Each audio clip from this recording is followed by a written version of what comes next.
Government ஸ்கூல்லேருந்து வந்து நமக்கு ட்ரைனிங் எடுத்தாங்க. அதே மாதிரி பசங்களுக்கு வந்துட்டு செல்ஃபோன் ட்ரைனிங் வேணும் அப்படின்ட்டு அந்த ஒகேஷ்னல் பசங்க கவர்மெண்ட் ஹையர் செகண்டரி ஸ்கூல் ஏனங்குடியிலேருந்து வந்திருந்தாங்க.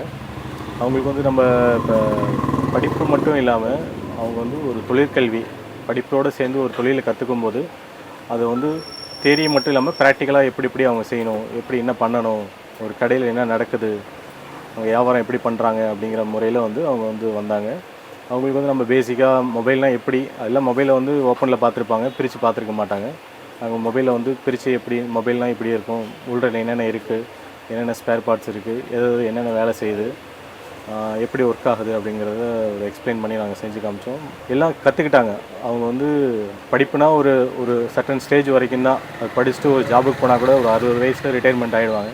ஆனால் அவங்க கைத்தொழில் அப்படிங்கும்போது அவங்க வாழ்நாள் முழுவதும் அவங்களுக்கு வந்து நல்லா யூஸ்ஃபுல்லாக இருக்கும். அவங்களுக்கு ட்ரைனிங்கில் வந்து ஃபஸ்ட் நாள் வந்து மொபைலில் உள்ள பார்ட்ஸு அதெல்லாம் எக்ஸ்பிளைன் பண்ணாங்க. மறுநாள்லேருந்து பசங்க வந்து ஒவ்வொரு வேலையை செய்ய ஆரம்பித்தாங்க. அவன் வந்து ஒவ்வொரு விஷயமா வந்து இப்போ வந்து சப்ஜெக்டில் வந்து தெரியாத விஷயங்கள் கூட இங்கே வந்து நிறைய விஷயங்கள் தெரிஞ்சுக்கிறாங்க. ரெசிஸ்டர்லாம் வந்து சும்மா சாதாரணமாக பார்த்துருப்பான். ஆனால் இங்கே வந்து அவன் வந்து ரெசிஸ்டரோட சைஸ் சின்னதாக இருக்குது. அந்த மாதிரிலாம் தெரிஞ்சுக்கக்குள்ள ரியல் டைமில் அது வந்து அவனுக்கு வந்து ரொம்ப யூஸ்ஃபுல்லாக இருக்குது.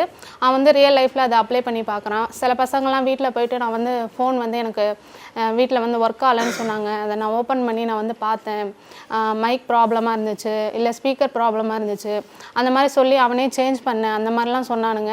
அது வந்து எங்களுக்கு ரொம்ப சந்தோஷமாக இருந்துச்சு. 11th 12th படிக்கக்குள்ளேயே அவன் வந்து என்ன பண்ணுறான்னா அந்த பார்ட்ஸ்லாம் ஓப்பன் பண்ணி அவன் எல்லாத்தையுமே பார்க்குறான். ஸோ ஃப்யூச்சரில் இன்ஜினியரிங்லாம் போகக்குள்ள அவனுக்கு எப்படி இருக்கும்னா அட்வான்ஸ்டாக அவன் ஏதோ ஒரு ப்ராக்டிக்கலாவோ இல்லை புதுசாக ஏதோ கண்டுபிடிக்கிறதுக்குலாம் இது வந்து ரொம்ப யூஸ்ஃபுல்லாக இருக்கும். என் பேர் சுஜி. நான் வந்து அரசு மேல்நிலைப்பள்ளி ஏனங்குடியில் 11th அடிப்படை மின்னணு பிரிவு சப்ஜெக்டில் படிக்கிறேன்.